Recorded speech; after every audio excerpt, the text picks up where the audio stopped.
अस्सलामु अलैकुम नाज़रीन, आज के अखबार के साथ मैं हुरान आदिल इसी दुआ के साथ प्रोग्राम का आगाज़ करते हैं कि अल्लाह रब्बुल इज़्ज़त आज के रोज़ हम सब के लिए आसानियाँ पैदा करे, आमीन। बढ़ते हैं प्रोग्राम की जानिब। शाहज़ल ख़ान ने कहा था, चेहरों पे खद्दो खाल नहीं खौफ आया है, अब कोई हंसी है कि नहीं फ़र्क कहाँ है, दुनिया ने बदल डाला है कानून अचानक, अब कुर्ब कज़ा और जुदाई में अमा है। बकौल महमूद शाम, अजीब दर्द है जिसकी दवा है तन्हाई, बकाए शहर है अब शहर के उजड़ने में। कोरोना की तीसरी लहर, रिकॉर्ड यौम या अमवात, मज़ीद 201 अफराद जान से गए। अमवात की मजमूई तादाद 17,530। दिन में 5,292 केसेस, 8,10,231 कुल केसेस। मज़ीद 49,101 टेस्ट किए गए। मजमूई तौर पर 1,16,82,014 कोरोना टेस्ट हो चुके। मज़ीद 4,678 मरीज़ शफायाब हुए। 7,04,494 कुल मरीज़ों ने शफा पाई। अभी तक 88,207 मरीज़ ज़ेरे इलाज हैं, जिनमें से 5,214 की हालत तशवीशनाक है। वबा की शरह 10.77% से ज़ायद हो गई। नाजरीन, एहतियात करना होगी अपने और अहले खाना के लिए। समाजी फासला अपनाना होगा, मास्क का इस्तेमाल करें, एहतियाती तदाबीर बहुत अहम हैं। महमूद शाम ने मज़ीद कहा था, क्यों ताजिर आलम हुए इदराक से महरूम, एहसास नहीं सातें ये कितनी कड़ी हैं कीमती अफराद की जाने के दुकानें, क्या मस्जिदें इस शहर की काबे से बड़ी हैं। हाज़िर होते हैं एक छोटे से वक्फे के बाद, साथ रहिएगा।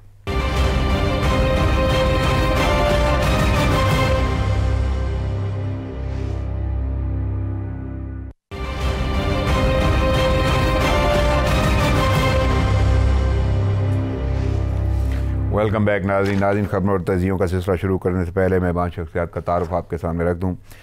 मेरे साथ 2 शख्सियात प्रोग्राम का हिस्सा हैं, बड़ी हमजह शख्सियात हैं। मेरे साथ पहली शख्सियत तज़ियाकारी में बड़ी महारत हासिल है, हालात हाज़िरा पे बड़ी गहरी नज़र है। मेरे साथ मौजूद हैं तज़ियाकार चौधरी खादिम अली मांडला साहब। अस्सलाम वालेकुम मांडला साहब। जी वालेकुम अस्सलाम। नाज़रीन, दूसरी शख्सियत जिनका ताल्लुक़ शोबा सहाफ़त से है, तवील अरसा से इससे मुंसलिक हैं और तजर्बे की ये तवालत कई दहाइयों पर मबनी है। मेरे साथ मौजूद हैं सहाफ़ी और तज़ियाकार अदनान आदिल साहब। अस्सलाम वालेकुम अदनान साहब। वालेकुम अस्सलाम। आपकी शिरकत वक्त तजिए का शुक्रिया। मांडा साहब, आपकी आमद का शुक्रिया। जानता हूँ मसरूफ़ियत है, इसके बावजूद आपने वक्त निकाला, प्रोग्राम में शिरकत की, थैंक्स अलॉट। चलते हैं अखबारात की जानिब। सबसे पहली खबर जो लीडिंग स्टोरी अखबारात की जीनत बनी है और वह है कोरोना। एक दिन में 201 रिकॉर्ड अमवात, 5,292 केसेस रिपोर्ट। मुख्तलिफ शहरों में 15 रोज़ा लॉकडाउन ज़ेरे गौर है। मांडा साहब, अच्छी खासी ये तीसरी लहर जो है अच्छी खासी शिद्दत इख्तियार कर गई कोरोना की, कैसे देख रहे हैं?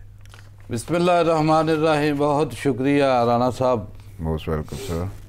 सबसे पहले तो अल्लाह रब्बुल इज़्ज़त के हुज़ूर दुआ है कि अल्लाह पाक पूरी दुनिया को इस वबा से जो है ना नजात दे। बिल्कुल। और ये माह रमज़ान का महीना है, रहमतों का, बख्शिशों का, मग़फ़िरतों का। और इस महीने में अल्लाह की ज़ात बड़ी करीब, बड़ी जल्दी दुआएं सुनती है। रोज़े की हालत में बिलखसूस जो इफ्तारी के टाइम नमाज तरावी, नवाफिल, कुरान पढ़ के सबसे अहम काम तो यह है कि अल्लाह के हुजूर सब लोग गुड़गड़ा कर दुआएं मांगे कि अल्लाह पाक से इस्तग़फ़ार करें, तौबा करें, अपने अमाल, अपनी गलतियाँ सामने रख के, ताकि अल्लाह पाक की ज़ात जो है रहम फरमा दे। तो बाकी जो इसकी शिद्दत है वो देखने में बहुत ज़्यादा है। बिल्कुल, लोग महसूस कर भी रहे हैं, खौफ भी है, लेकिन अमल नहीं है।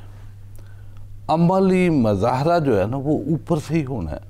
हुक्मरान जिस तरीके से हमारे आज की एक्टिविटी देख लें या कल की देख लें कि प्राइम मिनिस्टर हमारे बलूचिस्तान में थे, PDM इधर थी, नून लीग के अपनी तकरीबात थी, वहाँ गैदरिंग किस तरह होती है, आज एक हलके में इलेक्शन हो रहा है।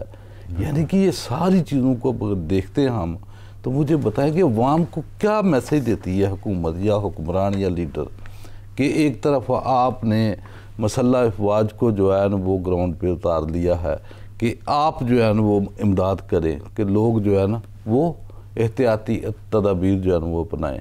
और दूसरी तरफ अपने जो शिद्दत हो गई नहीं, मुझे बताया ना जब ये एक्टिविटी ऊपर नहीं जगह पे, वैसे भी इसमें सियासत नहीं होनी चाहिए। मैं वही सियासत की तो बात ही नहीं कर रहे। बात ये है कि जब हम मैसेज देते हैं वो कौन लोग इम्प्लीमेंट करेंगे। जब मुझे बताएं कि जहाँ प्राइम मिनिस्टर जाता है या कोई भी लीडर जाता है तो वाम का एक लगाव का रिश्ता होता है, वहाँ तमाम जो एहतियाती तदाबीरें ख़त्म हो जाती हैं। आज आप देखेंगे पूरा एक हल्का जो है वो इलेक्शन में है, वो चला गया, लेकिन अच्छी खासी एहतियात की, तो एहतियात की ज़रूरत क्या कि ये तो अपनी जान की हिफाजत करें, अपने घर वालों का ख्याल है, पड़ोसियों का है।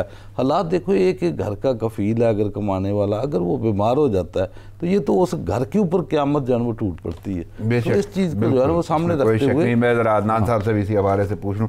अदनान साहब, तीसरी लहर कोरोना की अच्छी खासी शिद्दत इख्तियार कर गई और रिकॉर्ड अमवात का सिलसिला रहा कल, यानी एक दिन में 201 रिकॉर्ड अमवात हुई हैं, 5292 केसेस रिपोर्ट हुए हैं और 15 रोज़ा लॉकडाउन पर गौर किया जा रहा है। मैं चाहूँगा कि इस पर तबसरा करें, एक तो आवाम के हवाले से कि उनकी क्या रिस्पॉन्सिबिलिटी बनती है और दूसरा हुकूमती इक़दाम। देखिए, आवाम की ज़्यादा तादाद जो है वो उसने तो अमल नहीं किया मास्क के ऊपर। आप बाजार में जाएं तो कुछ लोगों ने मास्क पहना होता है, कुछ ने नहीं पहना होता, और जिन्होंने पहना भी होता है तो वो नाक पे नहीं लगाते, थोड़ी पे लगा लेते हैं, होठों पे लगा लेते हैं, जो कि जिसका कोई फायदा नहीं है। तो अवाम ने भी गफलत की। कुछ मेरा ख्याल है हुकूमत का भी इसमें कसूर है कि वैक्सीनेशन का अमल जो है ज्यादा तेजी से शुरू कर देना चाहिए था इन्हें फरवरी में। आप देखेंगे बांग्लादेश की आबादी 16 करोड़ है और वहां अब तक 80 लाख लोगों को वैक्सीनेट किया जा चुका है। हमारी आबादी 22 करोड़ है और हमारे यहाँ अभी सिर्फ 21 लाख लोगों को वैक्सीनेट किया गया है, और वो भी जब बहुत ज्यादा शोर मचाया गया तो उन्होंने इस काम में तेजी लेकर आए, वरना ये बहुत स्लो चल रहे थे। रोजाना 20-25 हजार लोगों को वैक्सीन लग रही थी, अब 1 लाख से ज्यादा लोगों को लग रही है। तो अगर बड़े पैमाने पे वैक्सीनेशन हो जाती तो ये लॉकडाउन की जरूरत पेश ना आती। बहरहाल अब हालात बहुत खराब हैं। लाहौर के तमाम अस्पताल भर चुके हैं, ऑक्सीजन बेड में अब जगह नहीं है, वेंटिलेटर्स अवेलेबल मजीद नहीं है, और तकरीबन पूरे मुल्क के हॉस्पिटल्स की यही सूरत हाल है। जी, पूरे मुल्क की यही सूरत हाल है। अब तो इन्हें लॉकडाउन कर देना चाहिए, अब इसमें मजीद इंतजार नहीं करना चाहिए, क्योंकि फिर वही हालत अल्लाह ना करे कि जो इंडिया में हम हालात देख रहे हैं कि अस्पतालों के बाहर लोग दम तोड़ रहे हैं और ऑक्सीजन के लिए तड़प रहे हैं, कहीं ऐसी सूरत हाल हमारे मुल्क में ना हो जाए। और आप देखें कि इनकी जो अकल देखें कि कैम्ब्रिज एग्जाम नेपाल ने कैंसिल कर दिए, बांग्लादेश ने, श्रीलंका ने, लेकिन हमारे यहाँ कैंसिल नहीं किए गए। जब बहुत शोर मचा तो एक इम्तिहान के बाद उन्हें कैंसिल किया गया। तो ये हुकूमत के बाज लोग जो हैं इनकी फैसला साजी जो है वो नाकिस है, और ये फिर बाद में इन्हें यू टर्न लेना पड़ता है। अगर शफकत महमूद पहले से ये फैसला कर लेते तो ये उन्हें यू टर्न ना लेना पड़ता। अब इलेक्शन में भी इलेक्शन कमीशन ने हठधर्मी का मुजाहरा किया है और वो वहां पे कराची में इलेक्शन करा रहे हैं। जाहिर है वहां एक्टिविटी ज्यादा होगी और खतरा ज्यादा होगा, यानी लेकिन अवाम को एहतियात तो ज़रूरी करनी होगी। यानी हम कसूरवार किसी को अब नहीं ठहराएंगे। जो सूरत हाल नज़र आ रही है अच्छी खासी खतरनाक होती जा रही है। बिल्कुल, अब तो हुकूमत तो जो करे सो करे, अवाम को अब अपने घर से बाहर नहीं निकलना चाहिए बिला ज़रूरत, और ये तो अपनी जान को रिस्क पे डालने की बात है। और ये जो नया वायरस है, और जो कि पता चला कि कराची में जब टेस्ट हुए कि 50% ब्रिटिश वेरिएंट है और 25% साउथ अफ्रीकन है, तो जो साउथ अफ्रीकन वेरिएंट है वो बहुत तेजी से लगता है एक शख्स से दूसरे शख्स को। तो ये तो बहुत खतरनाक सूरत हाल है। सही, यानी लाजम बात है कि आवाम को एहतियात करना होगी। आगे चलते हैं। माला साहब, ज़रा सियासत की बात हो जाए। कराची के हल्का NH 249 का ज़िमनी इंतखाब आज हो रहा है और वहाँ पे 276 पोलिंग स्टेशन के अवाम हक़ रहदाई का इस्तेमाल करेंगे, लेकिन जो दावे आ रहे हैं, यानी अली ज़ैदी कहते हैं कि NH 249 में PTI ही कामयाब होगी। सईद गनी का कहना है PTI ने हल्के के अवाम के लिए कुछ किया ही नहीं और नून लीग अपनी सोच किताबें जीत रही है, यानी मिफ्ताह इस्माइल। तो कैसे देख रहे हैं ये सारे के सारा घुमसान और सूरत हाल और ये ज़िमनी इंतखाब वहाँ पे? देखिए राना साहब, जो हल्का 249 है ना, ये समझ लो कि ये ओपन हल्का है। इसमें तमाम पार्टियों ने जो है ना वो इलेक्शन जीता है। पीपल पार्टी रही है, MKM रही है, फिर ये पिछला इलेक्शन जो है PTI जीती। 1997 में इमरान खान खुद इस हल्के से जो है वो इलेक्शन लड़े। अच्छा। तो उस वक्त उनको 2000 वोट मिला। सही। फिर PTI ने तरक्की की, फिर नाज बलोच साहबा वो खड़ी हुई, उन्होंने को 23,000 के करीब वोट लिए। फिर उससे पहले जो है 24,000। फिर फैसल वाडा जो है वो को 45,000 वोट लेके जो है वो जीता।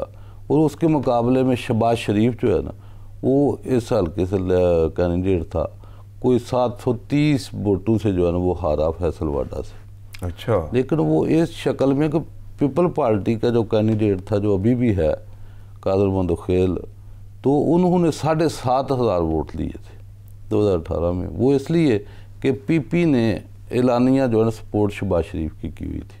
सही। तो इस सिनेरियो में अगर देखें तो ये हल्का जो है ना ये बड़ा ओपन सा हल्का है, मतलब किसी की वो जगीर नहीं रहा। फिर वो उसमें अभी PTI का जो कैंडिडेट है अफरीदी साहब, तो मेरा है PTI में टिकट लेने के ऊपर उनके अपने भी कुछ अड़ेबाजियाँ बहुत हुई उधर। तो वो उसमें जो है ना ये मियाँ वाली जो हैं वो बहुत हैं, ज़ारा बरादरी बहुत है। फिर TLP का जो तरीके लब्बैक पाकिस्तान का MPA जो है ना वो उसी हल्के में भी है। ठीक है। तो ये बड़ा जो है ना एक तो किस तरफ जाता हो नजर मैं ये देखता हूँ कि ये जो मुफ्ता इस्माइल है, इनके जो वालिद साहब हैं उनका सुना है कि वहाँ काफ़ी जो है कंट्रीब्यूशन रहती है। उनकी बरादरी जो कम्युनिटी है, जो मेमन बरादरी के लिए बहुत से उन्होंने काम किए हैं। लेकिन जो सिंध का जो हम देखा ना वो इलेक्शन पीपल पार्टी छोड़ती नहीं है। वो अवाम है ना, काम तो ज़्यादा सूबाई गवर्नमेंट के होते हैं। चले मैं नाज साहब से पूछ लेता हूँ। नाज साहब आप कैसे देख रहे हैं जी, कराची का हल्का है NA 249 और ज़िमनी इंतखाब आज हो रहा है, और किस तरह पलड़ा जाता हुआ नजर आ रहा है आपको?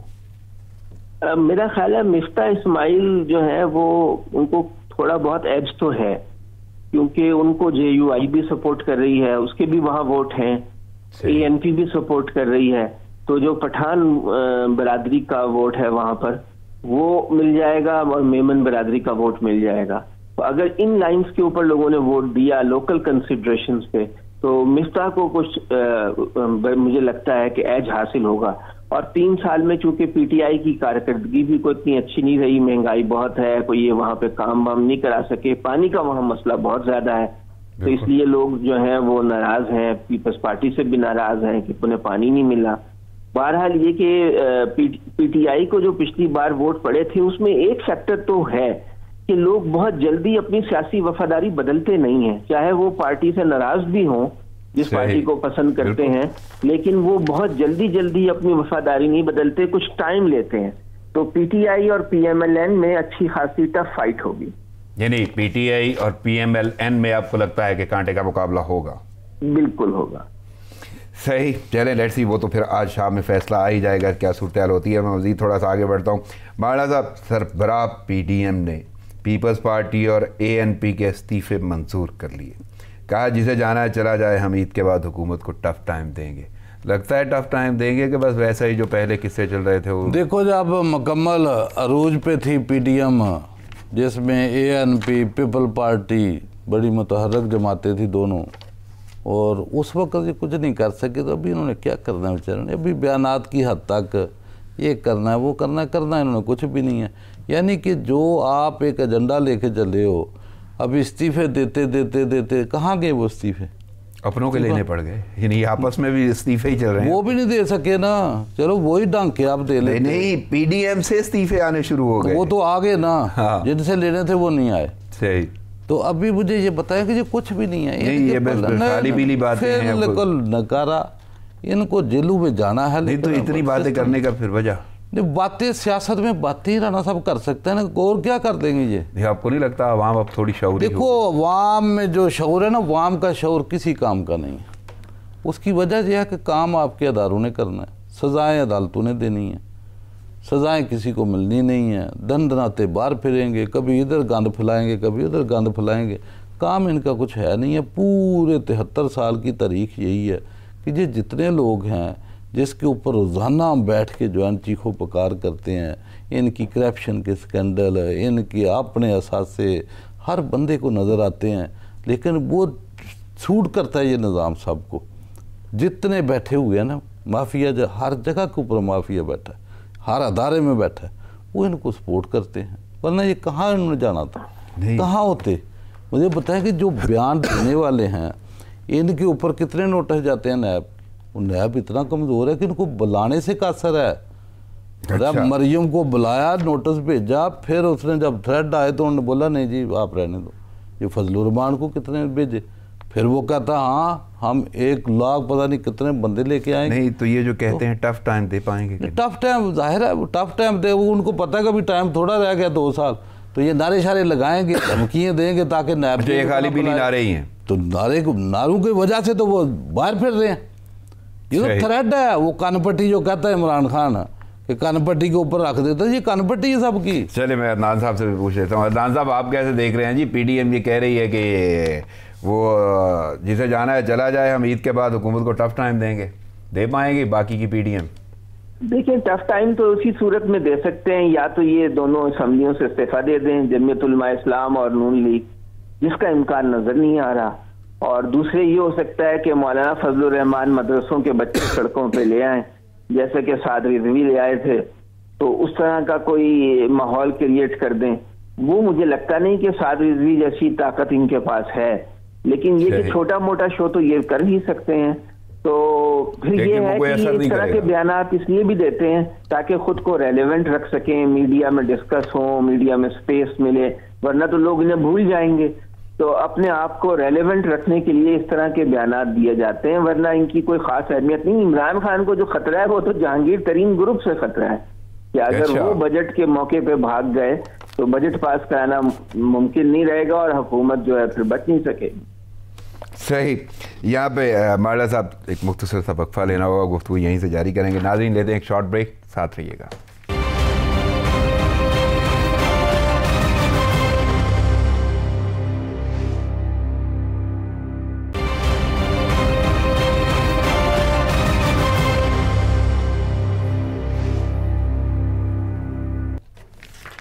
वेलकम बैक नाज़रीन खबरों और तजियों का सिलसिला जारी है और सिलसिला वहीं से जोड़ेंगे जहां से टूटा था। माला साहब आपकी तरफ आता हूं मैं। शहजाद अकबर ने बशीर मेमन को 50 करोड़ रुपए हर्जाने का नोटिस भिजवा दिया।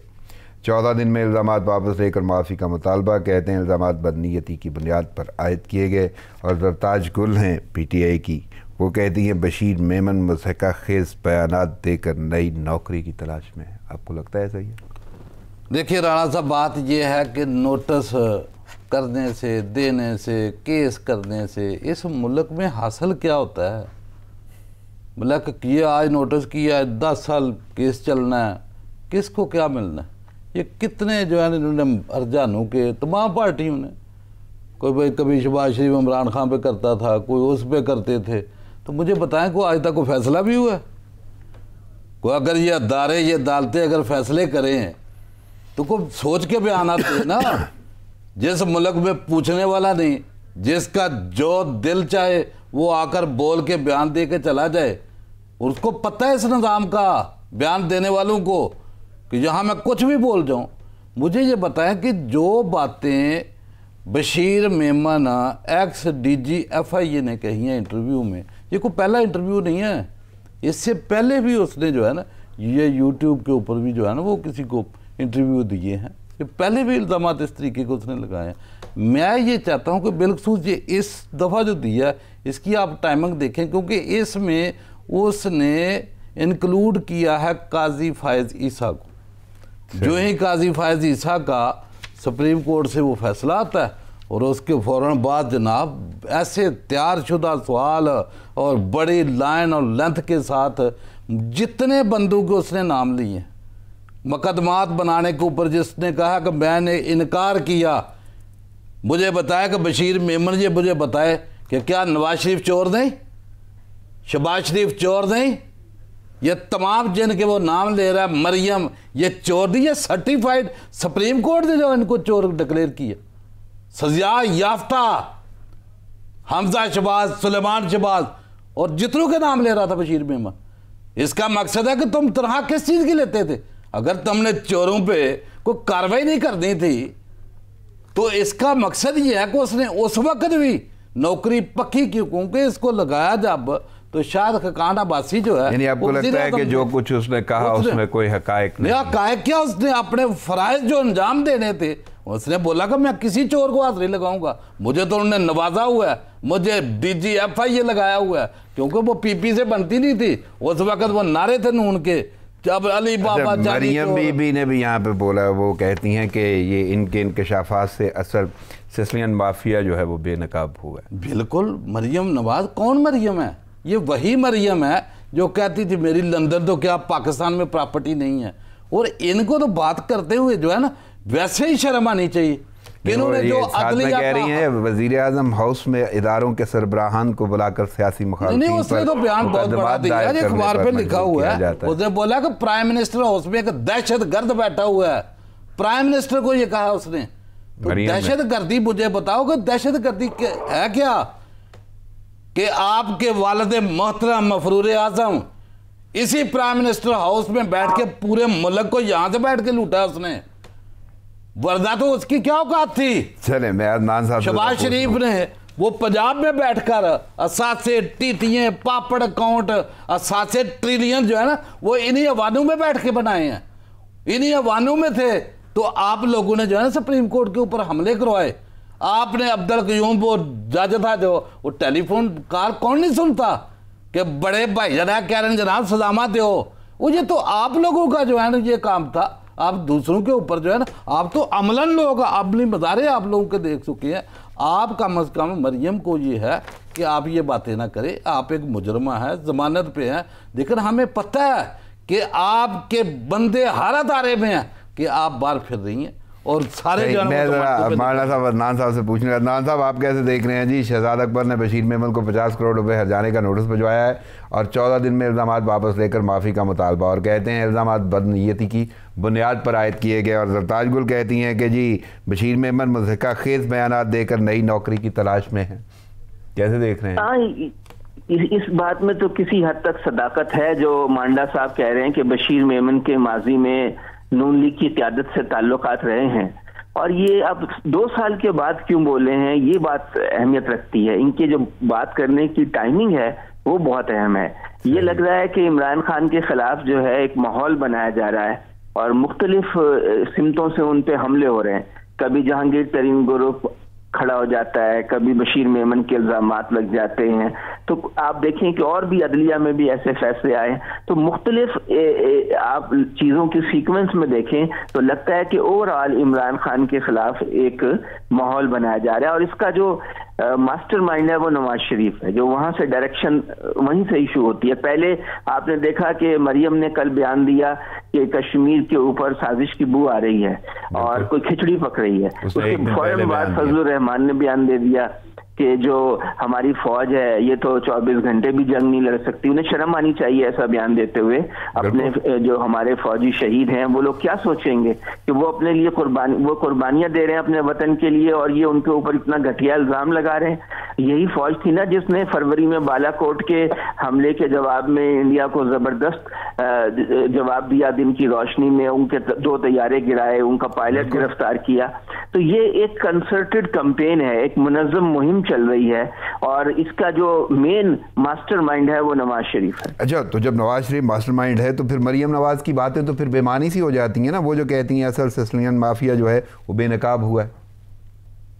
देखिए, सिसिलियन माफिया तो वो आसिफ सईद खोसा ने जजमेंट में लिखा था नवाज शरीफ केस में। बिल्कुल।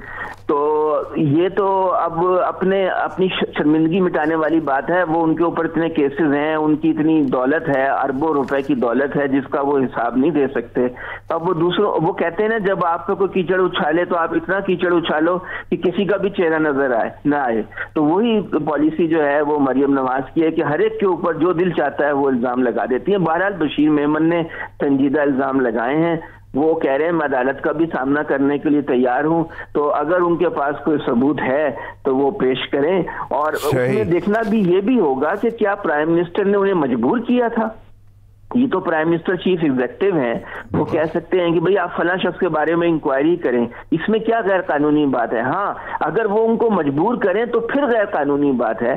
तो ये अब तो वो जिस तरह वो बयान करते हैं कहीं ना कहीं लगता है ऐसा है अब, लेकिन हकायक तो बाद में सामने आएंगे कि वो लगता है या था। अब देखिए ना कि ये जो बशीर मेमन साहब कह रहे हैं, इसके ऊपर तो अब उनको कोई सबूत देना पड़ेगा ना। वो तो कह रहे हैं कि तो मेरे ऑफिस में आए ही नहीं, और जो फरूक नसीम भी यही कह रहे हैं कि नहीं आए। जानिब से यही बयानात हैं, लेकिन लेट्स सी कि क्या सूरत हाल होती है। लेकिन अब ये मामला कहीं ना कहीं हलचल तो बन गई ना।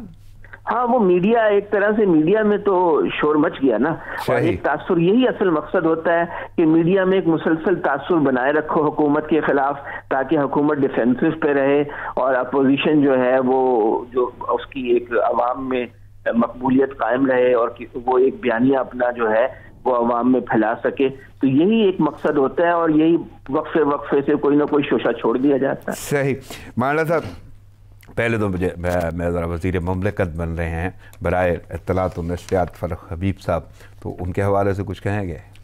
देखिए राणा साहब, फ़रख हबीब साहब जो है ना, बिल्कुल रियल फेस जो PTI का वो सही मुतहर्रक, कॉम्पिटेंट, काबल और पार्टी के ऊपर जो है ना वो आज वो हलफ उठा रहे हैं, फिर हलफ उठा रहे हैं। हमारी दुआ है अल्लाह पाक जो है ना उनको, जो पहले तो मुबारकबाद देते हैं हम, अल्लाह पाक उनको कामयाब करे। मेरा है PTI के जितने भी मुतहर्रक जो है ना वो कारकुनान थे, तमाम की ये ख्वाहिश थी बड़ी दरीना कि वो, चूँकि इनका पहले भी ओहदा जो रहा है, जो जितने भी जवानान थे उसके प्रेसिडेंट रहे हैं तरीके इंसाफ के, तो सबकी ख्वाहिश थी। तो सब अच्छी बात है। मैं आगे बढ़ता हूँ। वज़ीर आज़म ने बलूचिस्तान में तरक्याती मनसूबों का इफ्तिताह कर दिया। कहते हैं बलूचिस्तान के नौजवानों के लिए 10 अरब रुपए मुख्तस कर दिए। छोटा सा तबका वसाइल पर काबिज है। कैसे देख रहे हैं जी बयान को? देखिए, बात यह है कि बाकी सारे काम जो है ना जिस तरतीब से कर रहे हैं डेवलपमेंट के, बेहतरी की तरफ तो जा रहे हैं। डेवलपमेंट काम, कारोबार, लोगों का रोज़गार लगा हुआ है, फिर सारी चीज़ें जो है वो मुतहर्रक हो जाती हैं। लेकिन जब ये कहते हैं ना कि एक छोटा सा तबका वो काबिज था वसाइल के ऊपर, तो मेरा ख्याल कब तक कहेंगे ये प्राइम मिनिस्टर? यानी कि हर काम, मतलब महंगाई काबू में नहीं है, मतलब बाज़ारों में जाओ तो चीनी नहीं है, चीनी के लिए तजलीद कर रही है अवाम की, एक एक लाइन लगी हुई है। तमाम वज़रा भी समझते हैं महंगाई बहुत है, वज़ीर आज़म भी समझता है। तो मैं ये दरख्वास्त करता हूँ प्राइम मिनिस्टर से, तमाम वज़रा से, और जितने भी वज़ीर मशीर, एक पूरी फ़ौज रखी हुई है, तो आप जब बयान देने के लिए तो आप लोगों को नहीं लाई ना वाम, तो आप सारे इस तरह करो कि वो सिटीज़न पोर्टल जो है ना उस पर एक दरख्वास्त डाल दे प्राइम मिनिस्टर। और भाई वाम आपको लाई थी कि इन चोरों लटेरों को बंद हो, रोज़ाना दर्स ना दें अवाम को, और बांधने के लिए आपने देखा नहीं कि प्राइम मिनिस्टर की वेल, उसकी सोच तो बड़ी पॉजिटिव थी। अदरवाइज जो भी हुक्मरान नई हुकूमत आती है ना, वो पुराने जिस तरह के DGF DCO लग करते हैं। पोर्टल पे क्या दरखास्त? पोर्टल पे देख महंगाई बहुत है, कंट्रोल करे, हो सकता है पोर्टल शरीफ भी कुछ कर दे, क्योंकि इनसे तो कुछ हो नहीं रहा। वही दनाते फिर रहे हैं, हमें रोज जो है वो स्क्रीन के ऊपर बैठ के उसने लूट लिया, उसने लूट लिया, उसका खजाना। और भाई खजानों के लिए को बंदोबस्त करो, इन हराम खोरों को जो है ना वो बंद करे किसी जगह के ऊपर। अगर आपके कानून सिस्टम में इतना दम नहीं है, ये सिस्टम इनको नहीं पकड़ेगा। ये सिस्टम पूरा फैसिलिटेटर है उन लटेरों के साथ मिला हुआ है, इसीलिए ये जेलों से बाहर है। नजर नहीं आ रहा, प्राइम मिनिस्टर को पता भी है कि ये निजाम के ऊपर 10 दफा प्राइम मिनिस्टर बन के यही इमरान खान आज कुछ नहीं कर सकते। इसके लिए स्पेशल ऑर्डिनेंस, जो रोज मैं कहता हूं, यानी कि अभी बशीर मेमन ने भी कहा है ना कि उसकी ख्वाहिश तो ये है कि सऊदी तर्ज का मॉडल वो वही बातें हैं माला साहब जो बार बार आप भी वो चाहता है। उसको पता है ये बसीदा निजाम कुछ नहीं करेगा, इन हराम खोरों को जेलों के अंदर बंद नहीं रख सकेगा। तो जब चाहते हैं तो एक ऑर्डिनेंस निकाल दे। अवाम पाकिस्तान आपके साथ है इस मसले में, करप्शन के मामले में अवाम आज भी इंटैक्ट है इमरान खान के साथ। लेकिन कदम तो बढ़ाए, इससे पहले कि आपके कदम को ख्याल ले। जिस तरह ये लगे हुए है, कोई जंगीर तरीन टोला आ जाता है, यहाँ का बशीर मेमन को फलाने की जरा वक्त महदूद है, मुझे आगे बढ़ना होगा। अनाजा बड़ा अहम हेडलाइंस आपके सामने मैं रख रहा हूँ। अमरीकी वज़ीर दिफा का आर्मी चीफ को टेलीफोन, अहम इलाकाई और आलमी मामलात पर तबादला ख्याल किया गया। अफगान अमन अमल में पाकिस्तान के किरदार की तारीफ और अमरीकी फ़ौज की वापसी पर भी अफ़गानिस्तान से, उस पर भी तबादला ख्याल किया गया है। कैसे देख रहे हैं ये टेलीफोनिक रब्ता? बात यह है कि अफगानिस्तान से तो फौजें निकलना शुरू हो गई हैं अमेरिका की, इंटरनेशनल मीडिया में तो खबरें आ रही हैं, और वो चाहते हैं हिफाजत से ये काम हो जाए, तो पाकिस्तान का ताउन उन्हें चाहिए होगा, यहीं से वो गुजरेंगे, उनका जो सामान गुजरेगा वो तो फौजी तो वो जाहिर है कि जहाज़ों से निकलेंगे वहां से, तो वो चाहते हैं इस दौरान उनके ऊपर हमले ना किए जाएं, उनकी बेसिस पे हमले ना किए जाएं, पाकिस्तान तालिबान पे अपना असर और रसूख इस्तेमाल करे और उनको मुज़ाकरात में भी शामिल होने के लिए दबाव डाले। लेकिन ये कि तालिबान पूरी तरह हमारी बात मानते तो नहीं है। अब ये भी अमेरिकी चाह रहे हैं कि पाकिस्तान में अब बेसिस मिल जाएं, अड्डे मिल जाएं, ताकि यहाँ से वो अपने हेलीकॉप्टर और परवाजें उड़ाकर अफगानिस्तान की निगरानी कर सकें। तो इस बात पे भी बातचीत हो रही है इंटरनेशनल मीडिया में, इस तरह की भी खबरें आ रही हैं। तो अब देखना ये हुआ कि पाकिस्तान ने जिस तरह जनरल मुशर्रफ के दौरान उनको दिए, हुकूमत के दौरान अड्डे दे दिए थे शमसी एयरबेस वगैरह, क्या एक बार फिर हम वो काम करेंगे या नहीं करेंगे? तो ये मामला जरा सही। लेकिन अदनान साहब, बड़ा अहम सवाल कि ये जो इनखला हो रहा है और ये सारी की सारी सूरत हाल अगर पाया तकमील तक जाती है तो वहाँ पे पाकिस्तान का किरदार तो सामने आता है ना, उसको कैसे देख रहे हैं? पाकिस्तान का किरदार अफगानिस्तान में हो नहीं सकता। सिर्फ ये है कि हमारी मॉरल सपोर्ट वहाँ पे तालिबान, अफगान तालिबान के साथ है, क्योंकि वो पश्तून हैं, उनके हमारे नस्ली रिश्ते हैं, हमारे ताल्लुकात, हम उनको अपना दुश्मन नहीं बना सकते।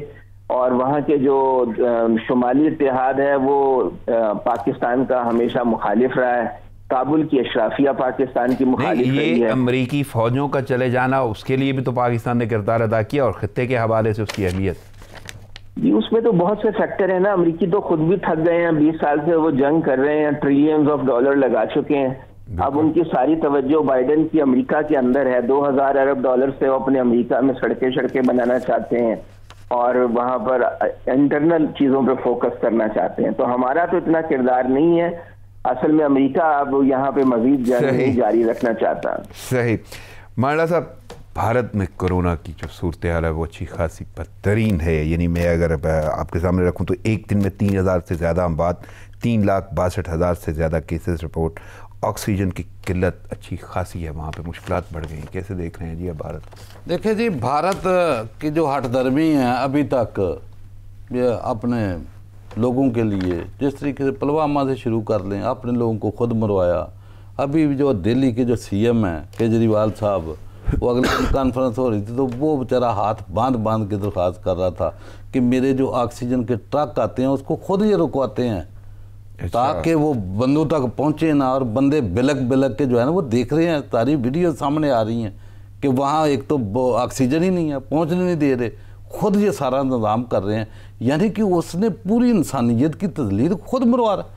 और अभी जब बंदा एक लाशों के ऊपर ही सियासत करता है तो मेरा ख्याल है अभी तो लाशें उठा के वो बंदे भी उसके थक गए।